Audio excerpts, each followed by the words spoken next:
passe-t-il en cas de renouvellement du bail?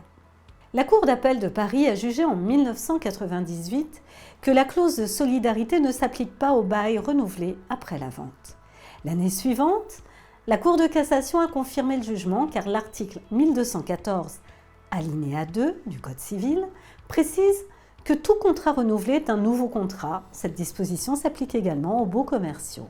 Dans une affaire, le bailleur argumentait le fait qu'un bail se renouvelle aux conditions du bail expiré.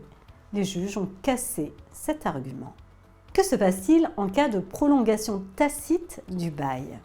Un article du Code de la consommation indique, comme nous l'avons vu, que le bailleur ne peut invoquer la clause de solidarité que durant les 3 années qui suivent la date de cession du bail.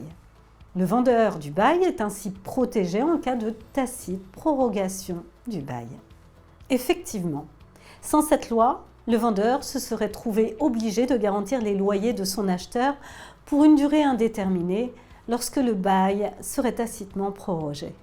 Pour mettre fin à son obligation, il aurait fallu que le bailleur donne congé dans les règles ou résilie le bail dans les règles ou que l'acheteur demande un renouvellement du bail.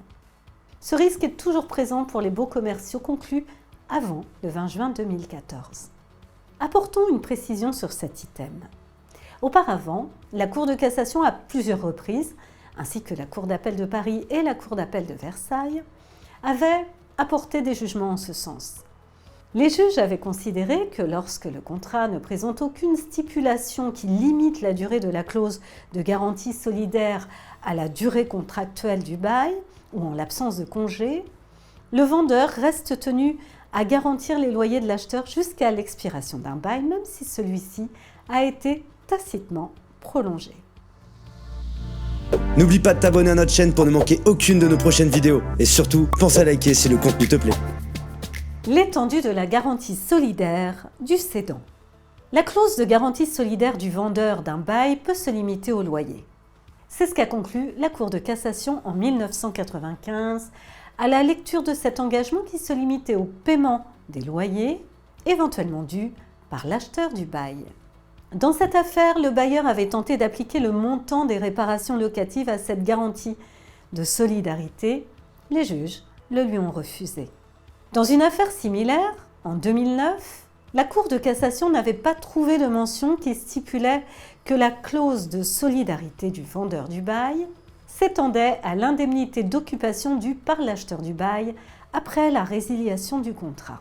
Les juges ont considéré que l'indemnité d'occupation fait suite à une faute extra-contractuelle commise par le locataire qui a acheté le bail lorsque ce dernier s'est maintenu dans les lieux au-delà de la durée permise. La faute ne se rattache donc pas au contrat de bail qui avait par ailleurs pris fin avec sa résiliation. En revanche, la clause de solidarité du vendeur du bail s'appliquerait lorsque l'indemnité d'occupation est prévue par le bail commercial. Il s'agit d'une jurisprudence concernant la solidarité entre colocataires qui pourrait très bien être transposée à la solidarité entre le vendeur et l'acheteur d'un bail commercial. Dans la prochaine vidéo, nous allons étudier l'obligation d'information du bailleur et la faute du bailleur à l'égard du garant.